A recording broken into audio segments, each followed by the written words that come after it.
Un militar retirado denuncia que Maduro y Petro pretenden crear esa zona binacional como excusa para perpetuarse en el poder en la práctica. La Unión Europea afirmó que la última farsa electoral no legitima a Nicolás Maduro como presidente, ni mucho menos. Y una afirmación de Francisco Santos prende las alarmas en el vecino país. Ha dicho: estoy convencido que en 2026 no habrá elecciones en Colombia. Pues de esto y más hablamos el día de hoy. Comenzamos. Lo que busca la activación de una zona de paz, como la llama Nicolás Maduro y Gustavo Petro, es en realidad una especie de franja de Gaza que hemos venido diciendo, una artimaña que parte como una estrategia para la permanencia de ellos en el poder en caso de perderlo.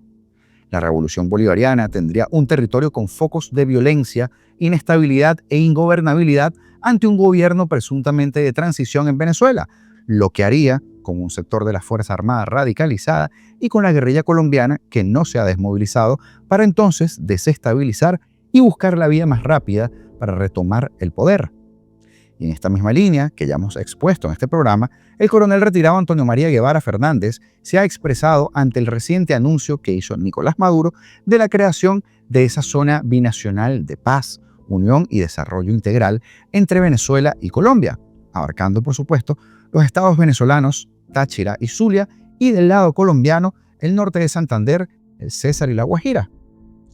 A eso se unen las bandas criminales que hacen vida no solamente en la frontera con Colombia, sino en los 24 estados de Venezuela, pero fundamentalmente en el arco minero, Bolívar, Amazonas y parte del estado Apure. Esa es una jugada estratégica propiciada por Petro y por Nicolás Maduro porque es claro que nada bueno puede salir de ese tándem. El coronel asevera que el tema se torna vigente, primero porque Maduro no las tiene todas consigo, es una minoría o ya son minoría, aunque sobre las armas. Y Petro está de salida y se le cayó el proyecto constitucional para reelegirse, pero a los camaradas a última hora les importa un pito la Constitución y para permanecer en el poder lo hacen pasándole por encima, sin escrúpulos, a cualquier norma constitucional. Al escenario hay que agregarle la medida judicial que acaban además de dictarle en Colombia al expresidente Álvaro Uribe Vélez, el único hombre en Colombia que es muro de contención real para Gustavo Petro. De allí, ¿por qué en este momento surge una medida judicial para tratar de arrinconar y derrumbar ese muro de contención que es Álvaro? Con ello, a partir de ese momento, Gustavo Petro ya tendría vía libre, en este último año de ejercicio, por ejemplo, para hacer una vía extraconstitucional y garantizarse la permanencia en el poder. Además, Maduro, que también está arrinconado, aunque no tan débil como Petro, hacen una comandita con Petro como alternativa a que ellos pudieran salir del poder. El coronel Guevara Fernández une lo ocurrido con un plan que nació no en la frontera con Colombia, sino mucho más adentro del Estado colombiano, la Marquetalia, con el inicio de la Fuerza Armada Revolucionaria Colombiana por vía de Manuel Marulanda Vélez, alias Tiro Fijo. El coronel está convencido que esa idea se trasladó con el comandante de las FARC, Luciano Marín Arango, alias Iván Márquez, quien sigue haciendo vida en Venezuela, lo hemos hablado, en la llamada Nueva Marquetalia, porque era la materialización de esa idea original de la Marquetalia de los años 60, cuando arrancó la FARC en Colombia hasta nuestros días. La diferencia, dice, es que ahora si la guerrilla ejercía como Estado, o sea, tenía territorio, la población que allí hace vida es binacional y la guerrilla hacía funciones de Estado y controlaba todo. Quién tenía tierras, quién debía irse, quién podía quedarse, pagaban peajes los productores del lado venezolano y también del lado colombiano. Destaca el oficial en retiro que esa realidad funcionó muy bien para la FARC hasta 2016, cuando empezó el proceso de paz, aunque quedó esa disidencia al mando de Iván Márquez, Jesús Santrich y otros solicitados por los Estados Unidos. Así como el día de hoy están siendo solicitados Nicolás Maduro, Diosdado Cabello y el soldadito de plástico, Padrino López, quienes son cultores de esa nueva idea. El coronel Guevara Fernández afirma que el tema de la relación colombo-venezolana en la frontera no es reciente, ni siquiera arranca en el año 98 con la llegada de Hugo Chávez al poder y de la putrefacción bolivariana. Antes del 98 subsistía del lado colombiano, mientras que del lado venezolano las Fuerzas Armadas sí servían como un muro de contención. Pero después del 98, amigos, y especialmente desde que Hugo Chávez dijo en la Asamblea Nacional que Venezuela limitaba por la frontera suroccidental con la guerrilla colombiana y empezó a permear la relación, los mandos militares presentes en los teatros de operaciones y en las unidades militares desplegadas vieron cierta lasitud en el gobierno de permitir el tránsito de la guerrilla colombiana hacia Venezuela, como Pedro por su casa. Agrega el coronel Guevara que después se convirtió por la vía de hechos en un modo de convivencia de la guerrilla colombiana en territorio venezolano, especialmente en los estados Zulia, Táchira, Apure, Amazonas y Bolívar, donde ya ocurría desde antes del año 98, pero ahora como política oficial no declarada de la putrefacción bolivariana. Recuerda que eso ocurrió con Hugo Chávez de presidente y que además en ese momento Maduro era canciller, desde 2006 hasta el 2013, pero luego eso avanzó de sobremanera y menciona 2 oficiales que fueron parte de la revolución bolivariana y que coqueteaban, que apoyaban a la FARC. El jefe de inteligencia, mayor general Hugo Armando Carvajal Barrios, el Pollo, y el comandante de una de las unidades militares más importantes, el mayor general Cliver Alcalá Cordones. Ya saben ustedes en lo que terminaron ambos, que también, por cierto, se sentían intocables, como ahora se sienten Diosdado y Padrino López, por mencionar solo 2 nombres. La vida de la guerrilla y la vida del narcotráfico cogió camino inimaginable, lo que se puede medir en las toneladas de cocaínas exportadas desde Venezuela que existen en récord. Ante la creación de esta zona binacional, el Frente Institucional Militar, el FIM, que agrupa a más de 200 militares venezolanos en retiro, emitió un reciente comunicado destacando: denunciamos firmemente el intento divulgado de fragmentar nuestro territorio mediante un memorándum de intenciones que carece de cualidad y competencia para tan lesiva decisión contra el país. Desde nuestra profunda convicción democrática y patriótica, expresamos nuestra férrea oposición a cualquier iniciativa que promueva la creación de una zona binacional en el territorio venezolano, como anunciaron los voceros del régimen con la inclusión de los estados Zulia y Táchira. A juicio de los militares del FIM, que preside el general Juan Antonio Herrera Betancourt, ese memorándum de entendimiento contraviene de manera explícita los principios establecidos en nuestra Constitución y representa una amenaza directa a la integridad territorial, la soberanía, la identidad nacional y sí, la venezolanidad. Resaltan el artículo 13 de la Constitución venezolana, que establece: el territorio nacional no podrá ser jamás cedido, traspasado, arrendado, ni en forma alguna enajenado, ni temporal ni parcialmente. Este mandato es claro, irrevocable e inquebrantable. Además, otros artículos refuerzan ese principio. El artículo número 1, que consagra la identidad territorial como un derecho irrenunciable de la nación. El artículo 4, que rige al Estado bajo los principios de integridad territorial, cooperación y corresponsabilidad. El artículo 15, que exige preservar nuestra soberanía e identidad nacional en los espacios fronterizos. El artículo 130, que impone a los venezolanos el deber de defender la patria, la integridad territorial y sus valores fundamentales. El artículo 156, en su parte 30, que otorga al Poder Público Nacional la responsabilidad de garantizar la presencia de la venezolanidad en las fronteras. El artículo 326, que fundamenta la seguridad de la nación en la corresponsabilidad del Estado y la sociedad civil para cumplir principios de independencia democrática. Y el artículo 328, que establece que la Fuerza Armada Nacional está organizada por el Estado para asegurar la independencia, la soberanía y la integridad del espacio geográfico nacional. Dice el FIM que la defensa de estos principios no es opcional, sino una obligación histórica, jurídica y ética de todo venezolano. Cualquier intento de fragmentar o enajenar nuestro territorio bajo cualquier figura administrativa o internacional debe ser rechazado con absoluta contundencia. Alarmados, dicen que todos sabemos que esta zona de frontera se ha convertido en la guarida de grupos armados irregulares que siembran inseguridad, acosan a los habitantes y han asesinado a los pobladores y también a miembros de nuestras fuerzas militares sin que haya habido una respuesta clara, potente y fulminante del Estado y de las Fuerzas Armadas para neutralizarlos y expulsarlos definitivamente de nuestros territorios. Insisten en que no resiste ningún tipo de análisis que se diga que mantendremos y promoveremos la venezolanidad en nuestras fronteras cuando se pretende ceder nuestro territorio para que conformen una región administrativa que tendrá como capital una ciudad de Colombia. Finaliza el FIM haciendo un llamado a la ciudadanía, a las instituciones democráticas que no quedan, y especialmente a la Fuerza Armada Nacional, a cumplir con su deber constitucional de resguardar y proteger la integridad y la soberanía del territorio nacional. Pero está difícil. La Fuerza Armada es un burdel de hombrecitos disfrazados de aceituna. El suelo patrio no se negocia, la venezolanidad no se fragmenta y la soberanía no se comparte. El documento sobre la creación de la Zona de Paz, Unión y Desarrollo Binacional, o Zona Económica Especial Binacional, suscrito entre Diana Morales Rojas, ministra de Comercio e Industria y Turismo de Colombia, y la pirata del Caribe, no podía faltar, Delcy Rodríguez por parte de Venezuela, tiene como un sustento teórico la historia común de ambos países, basada en el legado de independencia del libertador Simón Bolívar, la tan manoseada independencia de Simón Bolívar. La excusa es fortalecer los lazos de amistad entre los pueblos, han dicho, apuntando a la paz, la unión y la integración para el desarrollo económico y social de nuestros pueblos, con miras a profundizar la integración económica bilateral, promover el comercio justo, equilibrado y fortalecer lazos históricos de cooperación entre ambos países. El Memorándum de Entendimiento para la creación y desarrollo de esa zona de paz, unión y desarrollo comprende las poligonales en los estados Táchira y Zulia por parte de Venezuela y el norte de Santander por la parte colombiana, en los términos previstos de ese Memorándum de Entendimiento, acordando que podrán crearse otras zonas binacionales.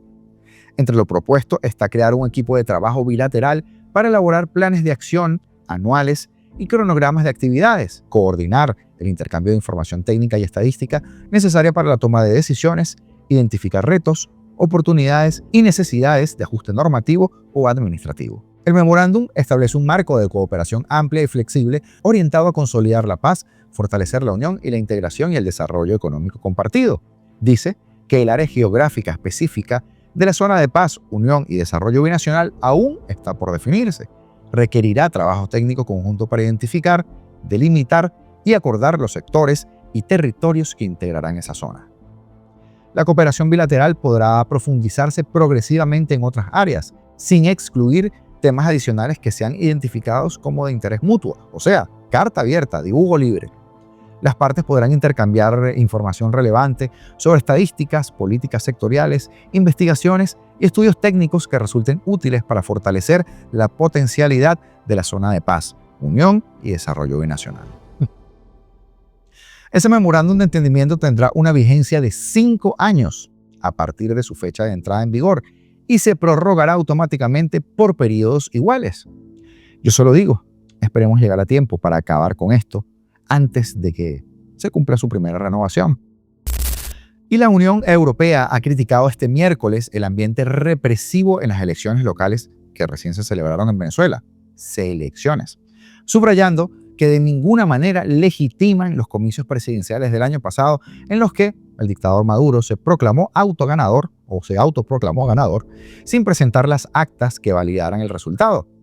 Venezuela sufre un entorno político y jurídico muy restrictivo, caracterizado por la represión de las disidencias.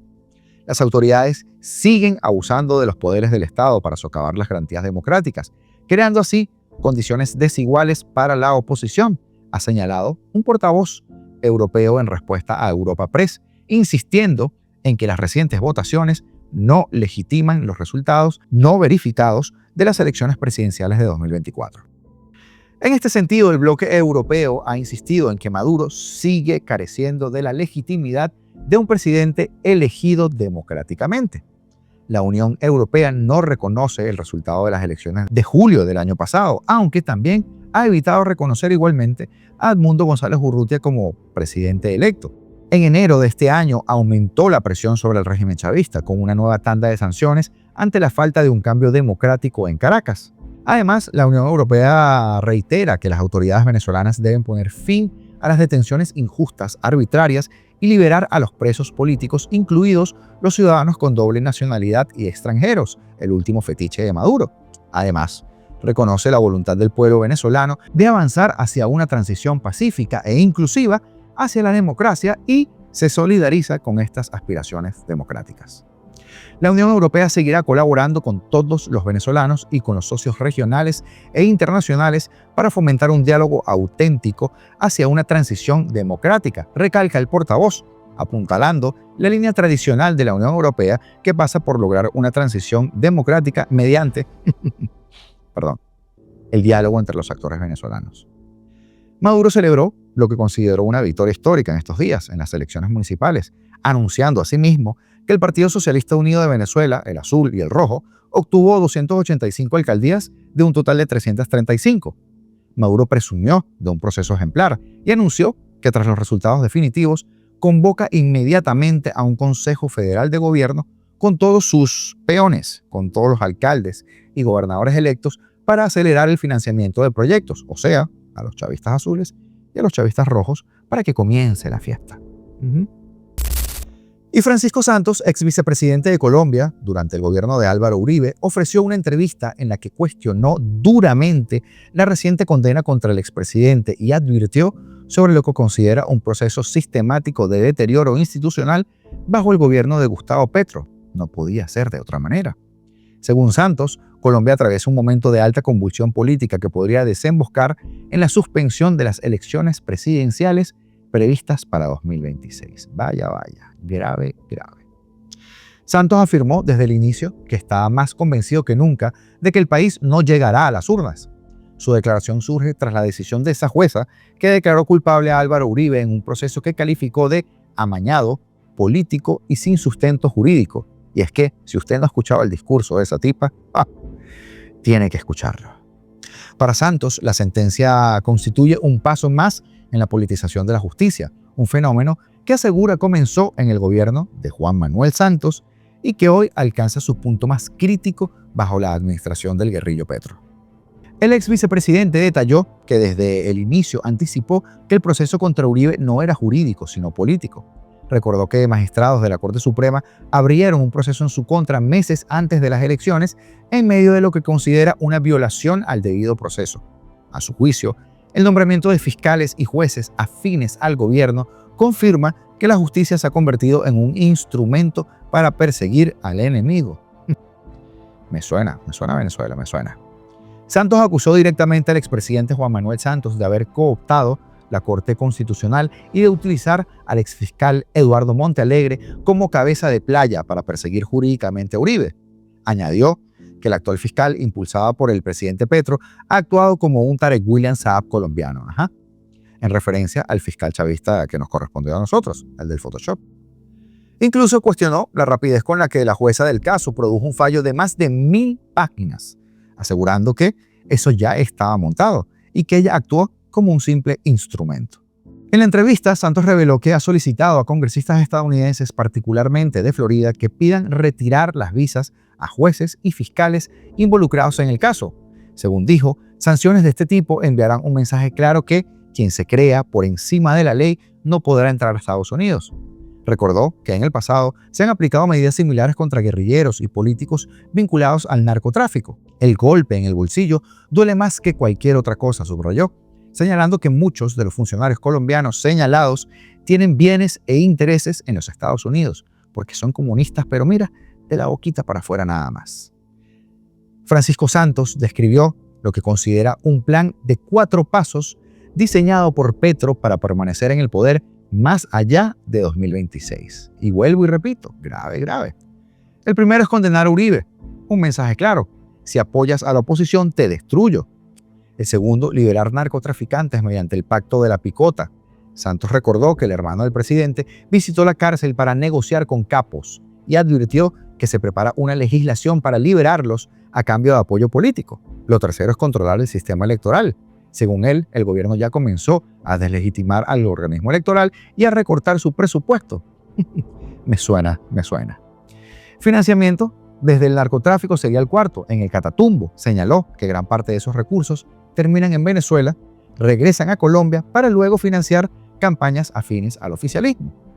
De acuerdo con Santos, estos elementos anticipan una campaña marcada por la violencia y la ausencia de garantías, lo que podría llevar a Petro a suspender las elecciones bajo el argumento de seguridad nacional. Él mismo creará la situación de caos y luego dirá que debe suspender los comicios. La respuesta ciudadana y el rol de las Fuerzas Armadas ante la posibilidad de que no se celebren elecciones, el ex vicepresidente planteó que la sociedad colombiana tendría que salir a las calles para exigir la salida de Petro del poder de forma pacífica. Le diremos a las Fuerzas Armadas: por favor, no nos disparen, vamos pacíficamente a sacarlo, expresó, aunque reconoce que el gobierno ha debilitado a los militares. cree que estos siguen comprometidos con la institucionalidad y la democracia. Sobre la juventud, señaló que existe una oportunidad de reconectar con los jóvenes que desconocen la violencia de inicios de los 2000 y que la condena a Uribe puede convertirse en un símbolo capaz de movilizarlos.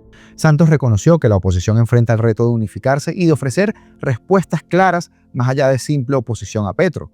Previó que en primera vuelta podrían surgir 4 candidaturas, una de centro-derecha, otra de centro-izquierda, Claudia López intentando mostrarse como de centro y el candidato oficialista.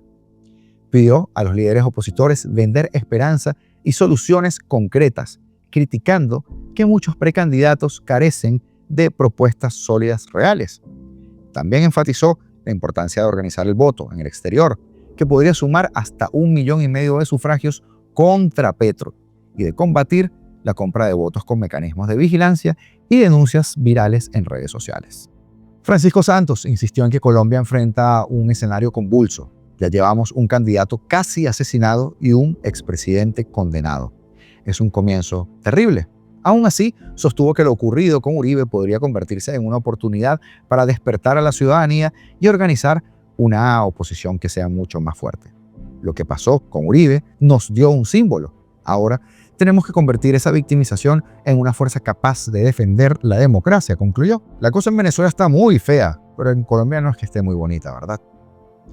Un saludo muy especial para Ramón Chacón y para toda su familia en Santa Cruz de Mora, Mérida. Un fuerte abrazo hasta la aldea de Mesa de las Palmas. Y tenemos un nuevo video en nuestro canal de historias y documentales.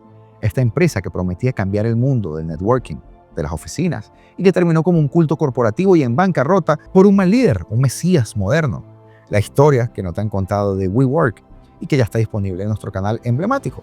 Te lo voy a colocar en el video recomendado que aparecerá en tan solo unos segundos, pero también, si lo prefieres, te dejo el enlace fijado en los comentarios de este video. Esto es Apolítico. Si aún crees que podemos cambiar el rumbo de nuestro país, suscríbete y sigamos peleando juntos. Libertad o nada.